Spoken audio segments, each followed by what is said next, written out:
You make a strong salary. You have the right job. You drive a decent car. You open your bank app on a Friday morning. The balance is barely different from last month. You don't feel rich. You don't even feel ahead. And somewhere on Instagram, somebody earning less than you just posted from a new boat. So who is actually building wealth here? And who is just performing it? Here's the scenario. You make $180,000 a year in Los Angeles. Same house, same car, same vacations. No upgrades, no flexes. Nobody at work knows what's in your accounts. Nobody at the gym. Nobody at the school pickup line. For 20 years, nothing visible changes. But underneath that exact same life, you are quietly running a savings number that almost nobody around you is running. What would that actually cost?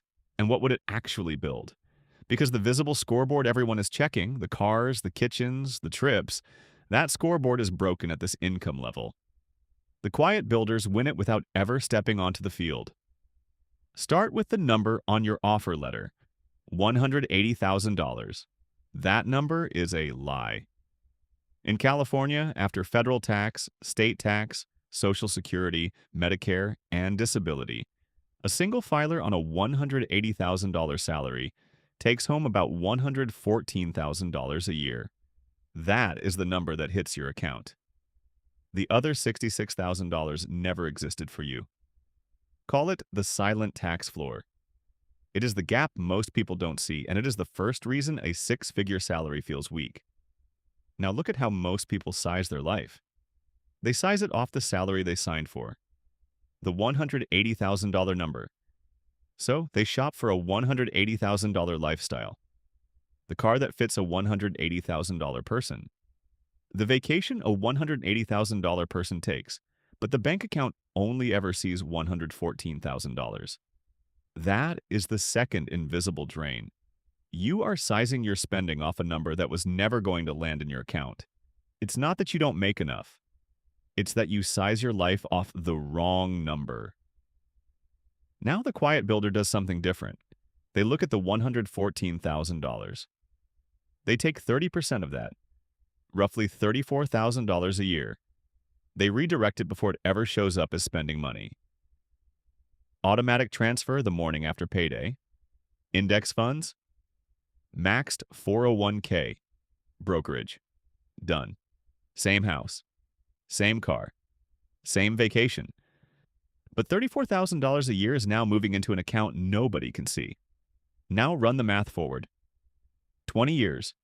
7% return after inflation, which is roughly what a globally diversified portfolio has done for a long time. Compounding monthly. You end with about $1.4 million. Same house, same car, same gym, same vacations. The portfolio is invisible from the outside. That's it. That's the whole strategy. Not a side hustle, not a startup exit, just a redirected paycheck and 20 quiet years. Now run 3 versions because nobody actually nails 30% on the first try. The light version. You save 12% of your take-home. That's about $14,000 a year. The kind of saving rate most high earners default to without thinking about it. 20 years at 7%. You end with about $560,000. Not nothing. Not enough to retire on in Los Angeles, but a real foundation. The cars, the kitchens, the trips, the visible game ate the rest. The realistic version. You save 25% of take-home. That's roughly $28,000 a year. You're still living well, still going on the vacations, still eating out, still driving something nice. You just aren't sizing your life off the $180,000 number. 20 years later, you're sitting on about $1.17 million. The neighbor next door making $180,000 with the leased SUV and the kitchen remodel has maybe $200,000 saved. You both made the same gross income. You have nearly 6 times the portfolio. The quiet builder. You save 40% of take-home. That's about $46,000 a year. Hard the first year. Easy by year 3. Nobody at the office knows. 20 years later, the portfolio is about $1.87 million. Same gross salary. Same year of birth. Same zip code. The only difference is which number you sized your life off. It's not greed that builds the quiet portfolio. It's a refusal to perform. Here's the part that broke recently. There are now millions of Americans crossing $1 million in net worth who say they don't feel rich.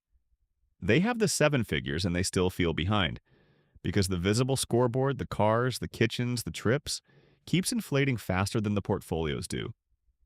Somebody is always one upgrade ahead, so the high earners staying in that visible game are running a race they cannot win. The car gets nicer, the kitchen gets bigger, the number in the brokerage barely moves, the neighbor's boat gets posted. The quiet builders just stopped running. They saw the scoreboard was rigged, so they built the invisible portfolio, the wealth that nobody at the school pickup line knows about and nobody at work can rank you against. And the gap between those two groups is now decades wide. By the time the visible spenders notice, the quiet builders have already left. This isn't about hiding from your neighbors. It's about realizing the visible game stopped paying out at this income level. The win condition moved. Most people are still playing the old one.